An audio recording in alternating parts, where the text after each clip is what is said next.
call the meeting to order.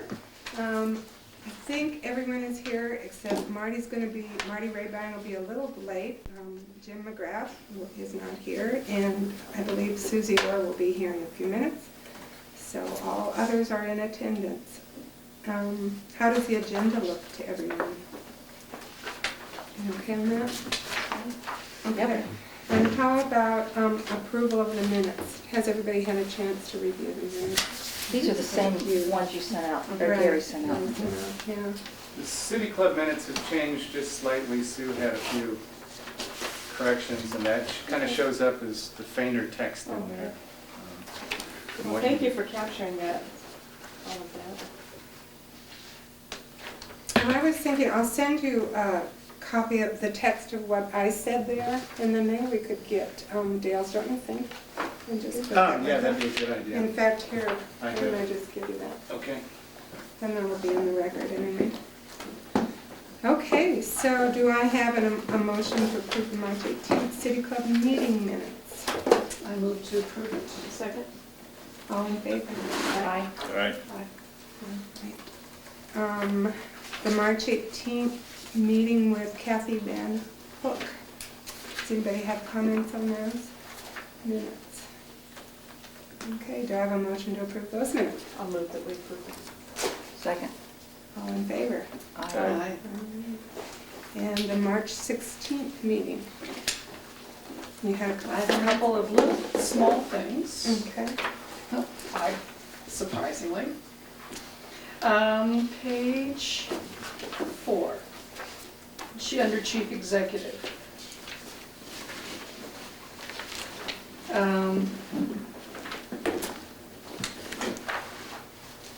It says, the state allows the second sentence, the Missoula mayor is elected at large. Oh, right, okay. That's a simple one. Yeah.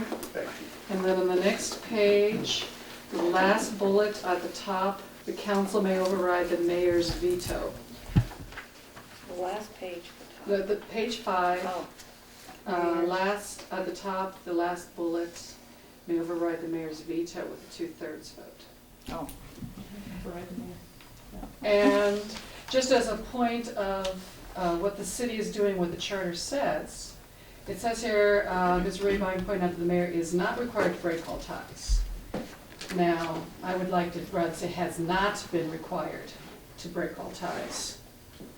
And then the last sentence, the last end of the paragraph, but the charter says the mayor shall break all ties. Okay. Can the mayor vote to make a tie, No, mayor has no vote except to break a tie. except to break a tie? Yeah. That was a question from the city club that I forgot about actually. The mayor, Yeah. that's the only vote the mayor has is to break a tie, and it says the mayor shall break all ties, Okay. which is strong language. Oh. Susie, here Good she timing. is. Yes, we are. Susie over there? Oops, sorry. Susie.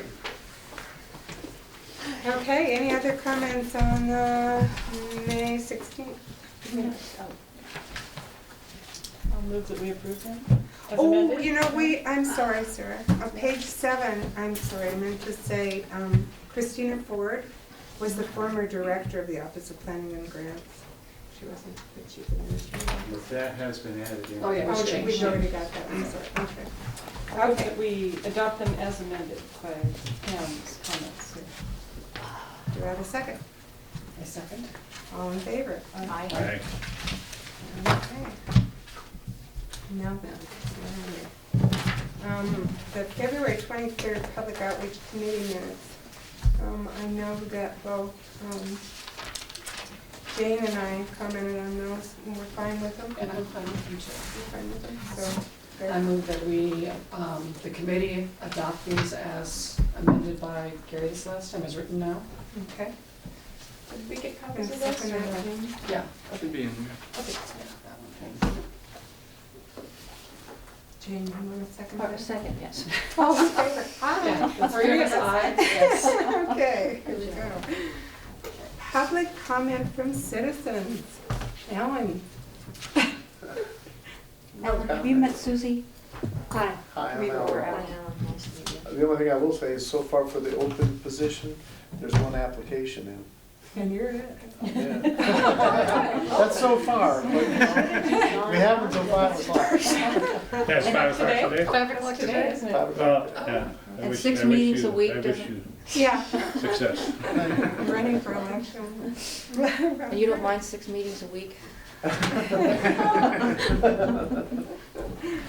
trying to hold it down. You Okay. guys have done all the hard work, so.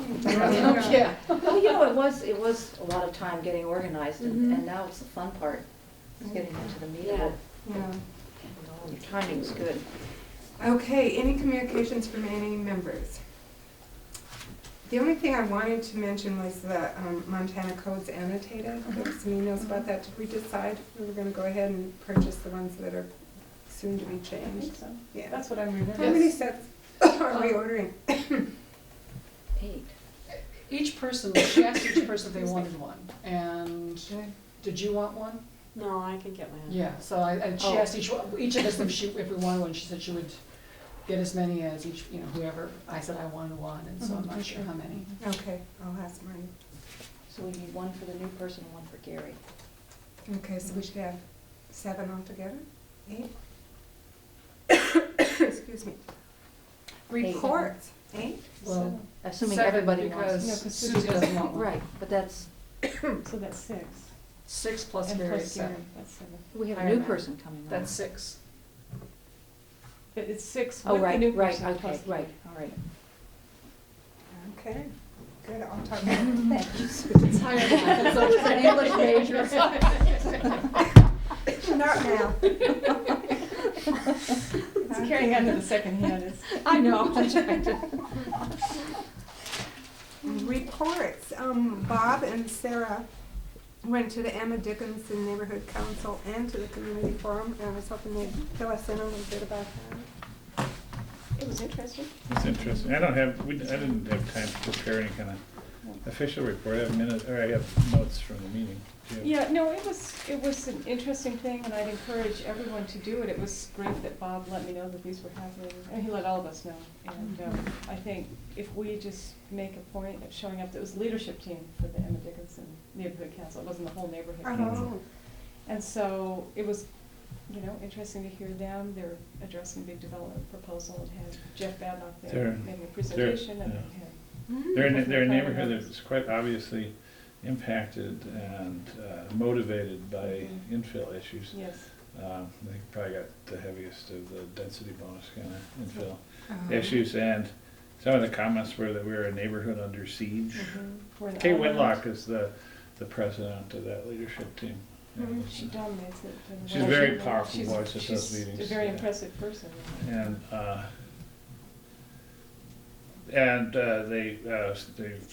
they feel like their neighborhood under siege has been, this, you know, the Dickinson School was closed. They're very consciously aware of that, continuing to be.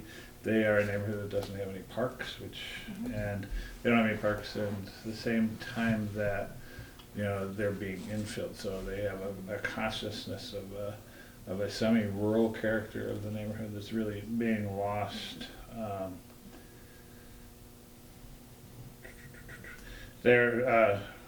Kay stressed that they're not, you know, an affluent neighborhood, and they welcome diversity, but they want to see, you know, it be a good neighborhood for everybody.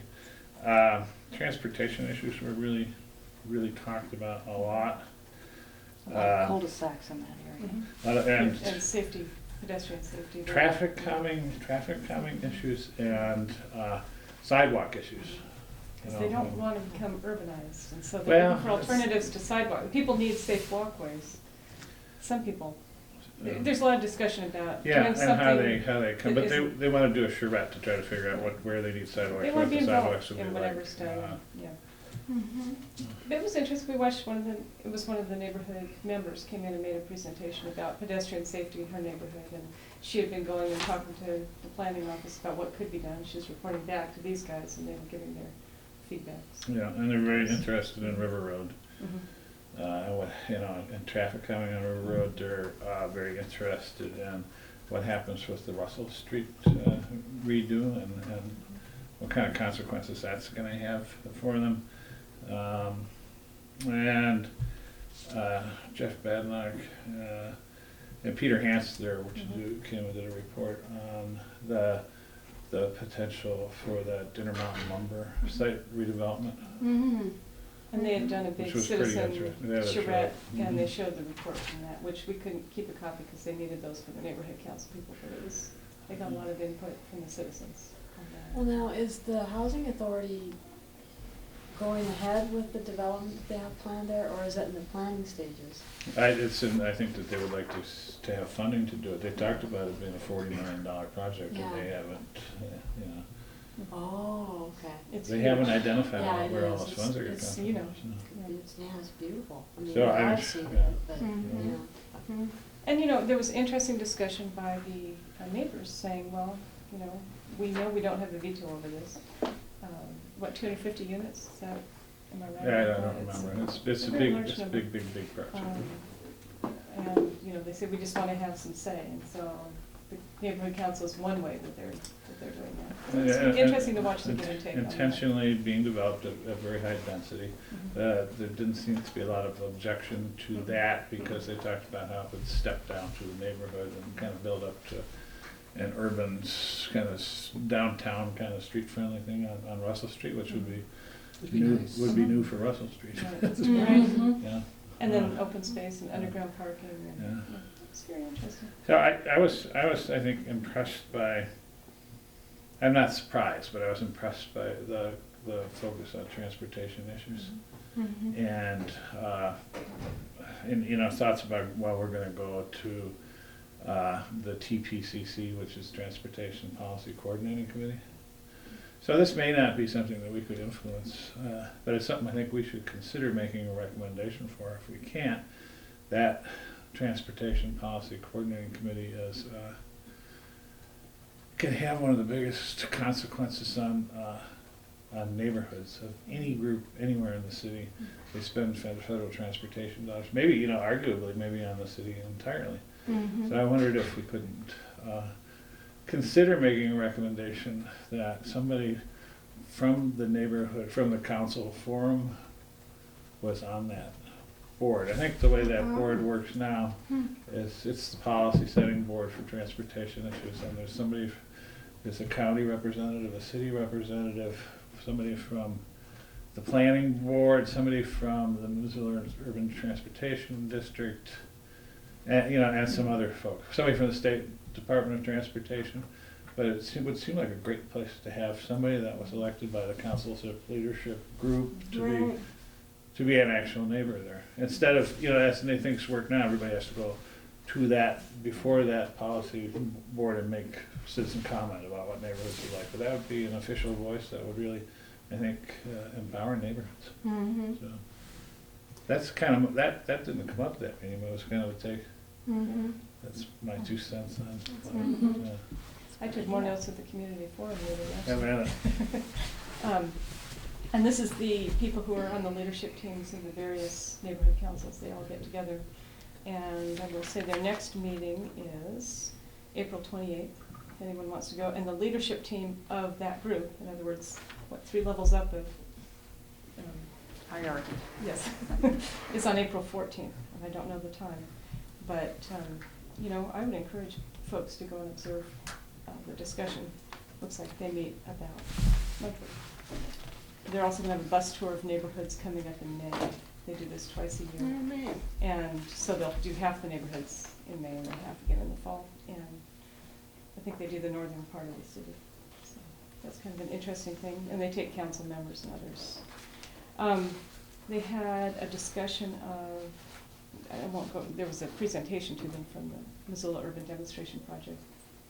Summarize that really good. And it's just communications, unless you want to say anything about that. They had a big discussion about the OPG and how they interact with the public through neighborhood councils. And that's what we brought these maps that show the neighborhood councils.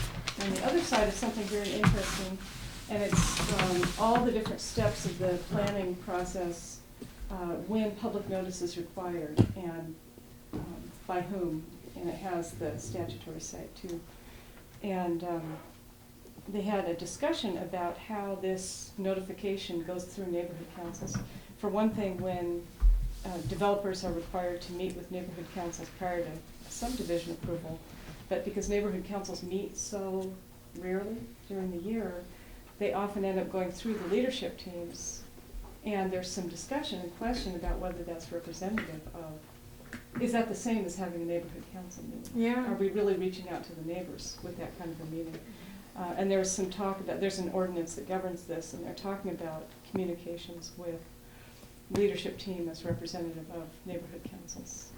So this is something that they're deciding right now, and interestingly, as part of their discussion about who gets to vote in all of this, they looked at the charter, I will say. The charter was right there, they were talking about non-resident property owners, because the charter says residents.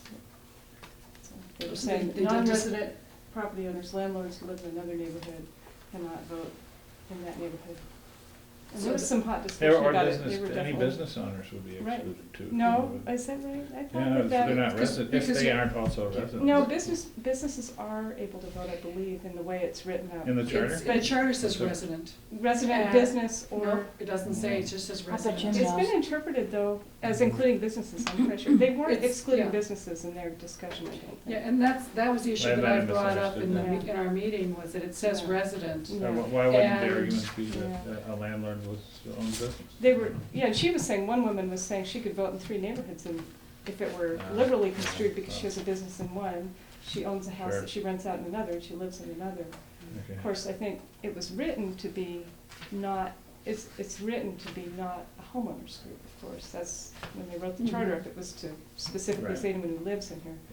Yeah. And I think it's been interpreted as including businesses. Yeah, that's as far as I understand, at least some of the neighborhoods believe that if you are, operate a business within a neighborhood, you are part of the neighborhood, and Right. therefore, You should- your voice should be Right, allowed. yeah. But I think we need to clarify that, Okay. that would be a good thing to Well, clarify it's- in the Going charter. before It's city obviously council. something that these Right. guys are struggling with, so, you know, anyone who wants to go attend the next meeting might ask Mhm. that question or follow this discussion, because they're moving forward with that.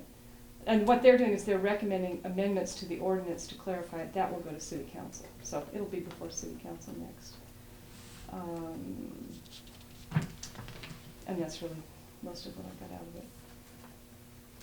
How should we proceed with these? They also would did it- neighborhood project awards, or That's right. voted on them. They And that's one of the things I've heard from a few different places, including somebody on city council, we talked to them, that was something that was working really well What for was the it? neighborhood councils. They have a neighborhood project award Oh, for, and actually this year they were all awarded because they didn't receive enough applications to have to eliminate anybody, so.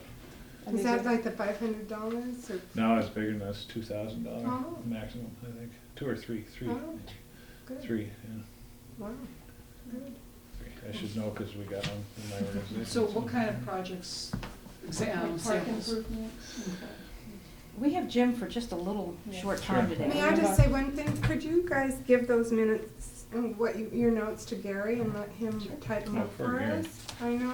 I'll type But the up other something and thing send is, it to you. the recommendation that you wanted to go forward with, Bob, I wonder if we should just have one of our bulletin boards devoted to things we're gonna send forward, don't you think? And we'll just put that up there and decide whether we'll put it in the final report or how we'll handle that. As we have, So is we there don't let any it topic There's we're one more thinking thing I about? want to say about this, is that the coordinator, Ruth, Mhm. she announced our May 18th meeting, and, Oh. and they're very interested to hear if we're doing it, when, where, all that sort of thing. So Good, let's good. make sure we go through her and get the communications out, Great. and it'll get out to neighborhood council leaders. Yeah. Mhm. Okay. Wonderful. All right, we don't want to keep you forever, Jim, sorry.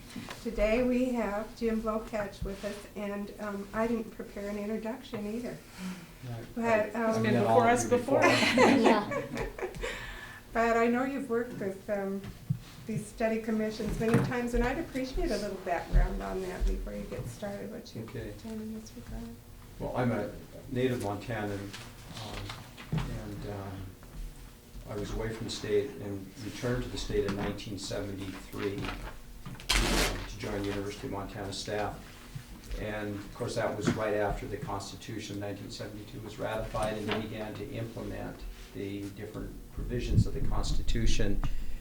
And I worked with people in Helena and some people on campus and at Montana State University on implementing the local government Article 11, I think. And so I got involved in local government review or voter review of local government by helping to draft the legislation to implement the major features, especially the procedural legislation, the forms of government, and the self-government powers legislation, although most of the self-government powers were done by the attorneys on the Commission on Local Government.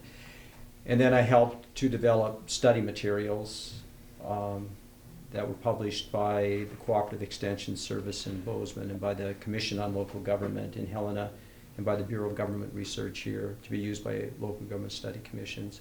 And then I worked, this is in the 70s, 80s, 90s, this is the fourth round of local government review where I've worked with study commissions and charter commissions.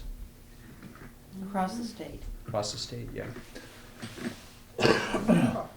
Where did you grow up? Great Falls. And then you left and came back and... Well, I graduated from Great Falls Central Catholic High School. I went to the seminary to study to be a Catholic priest, and I quit, and I went to Carroll College. Graduated from Carroll, went to Notre Dame, and I got my doctorate at Notre Dame in public law and American government. And I worked for the federal government and for the city of South Bend, and I taught high school and worked for the telephone company in California. So I've done a lot of different things. He also has 3 very beautiful granddaughters. Actually, I have 4. 4? I just got back from Denver, Oh, visiting the okay. youngest.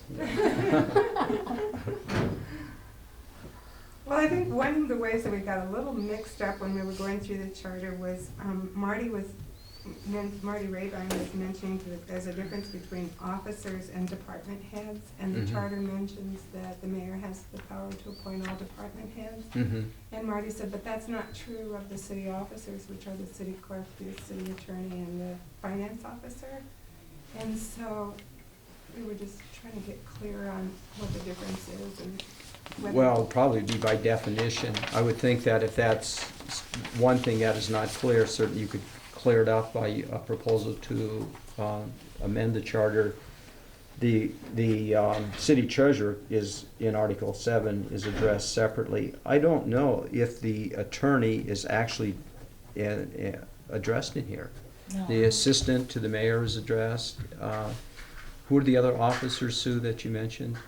Well, it says the mayor, the 2 aldermen from each ward, and the city judge. Those groups. City judge, of course, you can't do anything Right. about. But then there's another list that says, so those have to be elected. And it says there may also be appointed by the mayor with the advice and consent of the council, 1 city attorney, 1 city clerk, 1 city treasurer, finance officer, chief of police, assessor, street commissioner, jailer, surveyor, and all other officers necessary to carry out the provisions. Well, in general, the principle is that the charter supersedes state law with respect to structure and organization. Under the self-government powers provision, there's some ambiguous language there that I don't know if the Montana Supreme Court has interpreted, and you should ask Nugent about it. I could point out what that language is.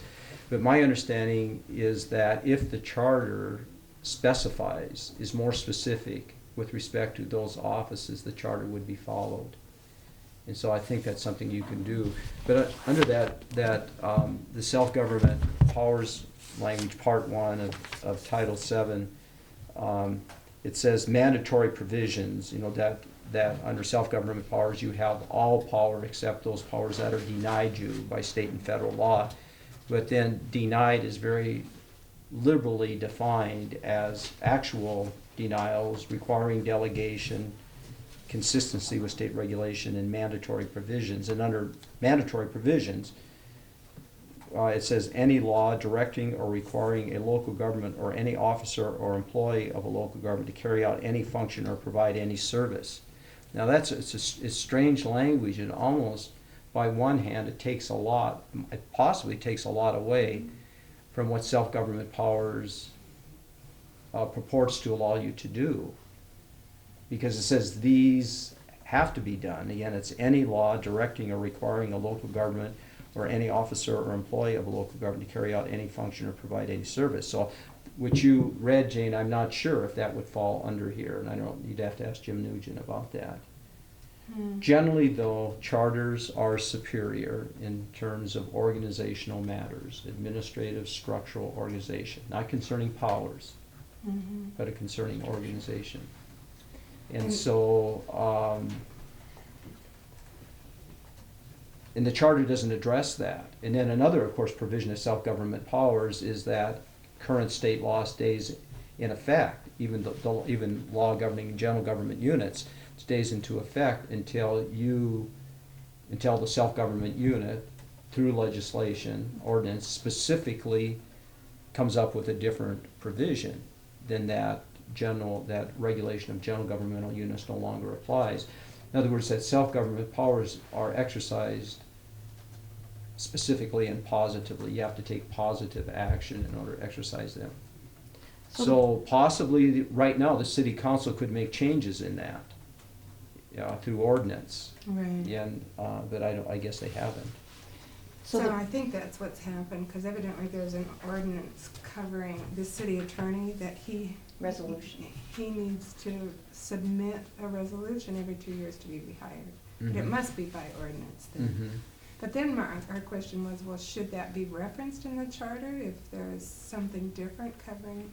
Well, again, the rule should be you don't put anything at all in the charter unless you have a very good reason to do it, because the charter should be relatively, like a constitution, should be relatively important and enduring things. And if things are going to change or could change, that should be left to ordinance. So I wouldn't put anything into the charter unless you have a real good reason for doing it and you think that this provision should endure over at least 10 years till people get a chance to look at it again. So if we want to just clean up the language, there's one part says the treasurer is this way and the other. Yeah. That all has to be done very formally and it has to be voted on? That would be part of your proposal, that if you're not going to proceed amendment by amendment, that you can come up with as many changes in the charter, and then what will go on the ballot will be the revised charter and everything that's in it. That's what voters will be voting on. But in our public information, we'll need to go amendment by What's amendment this to explain Oh, what to we explain changed it. and why. Yes. Yeah. But it's a single One issue that gets vote. voted, unless we Yes. break out certain things that Sub-options. we want to have sub-options. Yeah. And that would be primarily because either we anticipate a great Controversial. split, and that one of those may bring the whole thing down, or if there's Exactly. a split among ourselves, or do you Could think? be, but you I need a guess majority vote. I don't even think just a to put it on minority there. could put So something really, it for would be sub-option. anticipating. Yeah, like with the 72 Constitution, gambling and Mhm. death penalty or unicameral. Those were the three things, and they were controversial, and they were afraid that people would vote against them. The whole thing. The whole thing, and so that's why they separated them off. So the bottom line is that the city attorney and the clerk are appointed by the mayor with the consent of the council, which would be parallel to what the charter says. Yeah, I'm not about sure department heads. if that's the practice, I'm not sure if the city is following the statute, because they have never done anything to remove themselves from the statute using self-government powers, or if the city, using self-government powers, has passed an ordinance which supersedes the statute. I'm not sure which one of those Okay. they've done. It could be either one. Jim, I'm confused about, I guess I thought that self-governing powers came along with the charter, but now in looking at the other cities, some have self-governing powers and some don't. No, if Some you have a have- charter, you have self-government powers. But you can have self-governing powers without a charter? You can. Looking at the optional forms, each of the optional forms except for commission government, each of the optional forms except for commission government can have self-government powers. It's one of the sub-options. I And see. if you look through those forms, you would choose either general government or self-government powers. Because commission government has no separation of powers, so there's no checks and balances. Like the county commission, they have both legislative and executive power.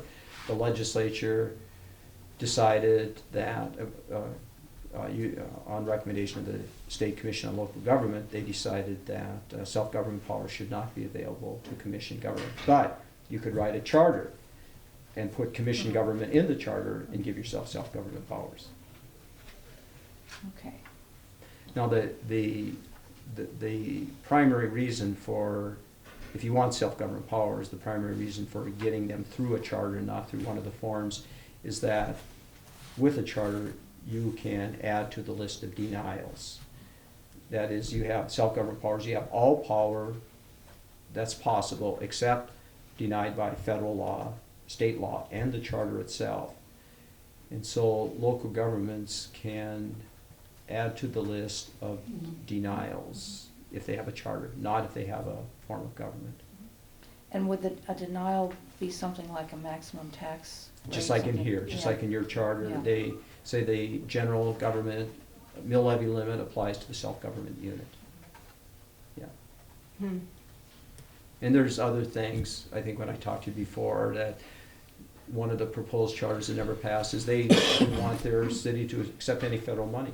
So they denied them. They could not accept any federal grant because they said too many times in the past, we've accepted federal money, then the money's dried up, and then we've left holding the bag, and we had to use our money to continue that proposal. So there's all kinds of things you could put in there, all kinds of denials. You talked to us when you were before us before about billings, and don't they have a voting on tax requirement or voting on bonds or something that has They proved to be might. onerous, actually, a restriction? Yeah, that wouldn't be too uncommon, yeah, that any new, well, you can't have a sales tax, of course, and you can't Right. have an income tax unless authorized to the self-government unit. But it might say that any change in the user fee could not go into effect until it was voted on by the people or something I was like thinking that you that. told us about one where they added and were kind of sorry later because it's required lots of extra elections. I think they added a specific dollar figure or Could be. something, And as budgets have gone up. and the general Yeah. powers has exceeded that. And so they wound Yeah. up, instead of being, they thought they set it really high, Right. and in reality, they limited themselves to what general Mhm. powers has allowed them to do. Mhm. I think Would Maine allow Ann them. was telling us about Mhm. that. Yeah. It was Could at that have been panel Maine that you Ann. were, I think it was Maine Ann telling Yeah. us that, yeah.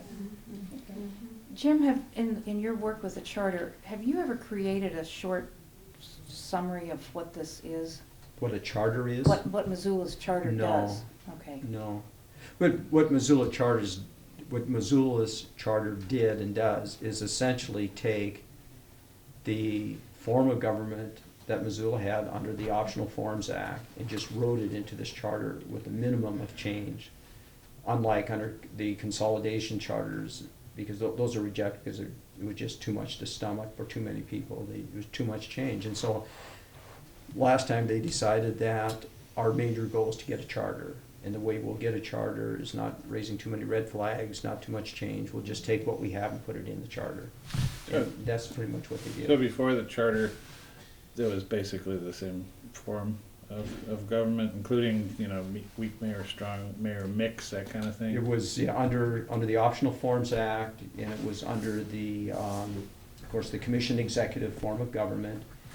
And they made their selections among the various sub-options, and it was pretty much, as I recall anyway, pretty much what you read in the charter today. I think they described in the charter the ongoing, the status quo, except for a few change, like neighborhood councils and things like that. Well, one of the things that we've talked to you about are the boards and commissions and what kind of authority we have over them. We're getting a little bit of noise about city-county consolidation, and I'm not exactly sure where that's coming from. But I guess that one solution would seem to me to be that people have more authority maybe over a board that has some significant decision in their jurisdiction or something, so. Consolidation, Yeah, rather than consolidating, if there was some way where we could redefine and say, well, the county has its own planning board or whatever, you know what I mean? Is there any? well, there's partial consolidation as well as total consolidation. But first of all, under a charter, you have substantial authority to reorganize boards and commissions. Okay. Most of these are advisory boards, unless state law specifically precludes a self-government unit from doing it, or unless talking with Nugent, you conclude that that language, that kind of problematic language I quoted, unless that precludes you from doing it. Okay. But, so you have a lot of authority, I think, to reorganize boards and commissions within Missoula city government. Then with respect to the county, you could come up with a separate agreement with the county, working with the county study commission, to consolidate boards, a board or several boards and commissions. And I think that would be a separate ballot item. So they'd vote, people would vote on the city proposal, they'd vote on the county proposal, and then thirdly, they'd vote on some kind of a interlocal agreement that you would come up with. And so you can have, you can have consolidation, functional consolidation usually it's called. You can have consolidation short of total consolidation of city and county government. Or you can have service transfers. You could take a certain function and by interlocal agreement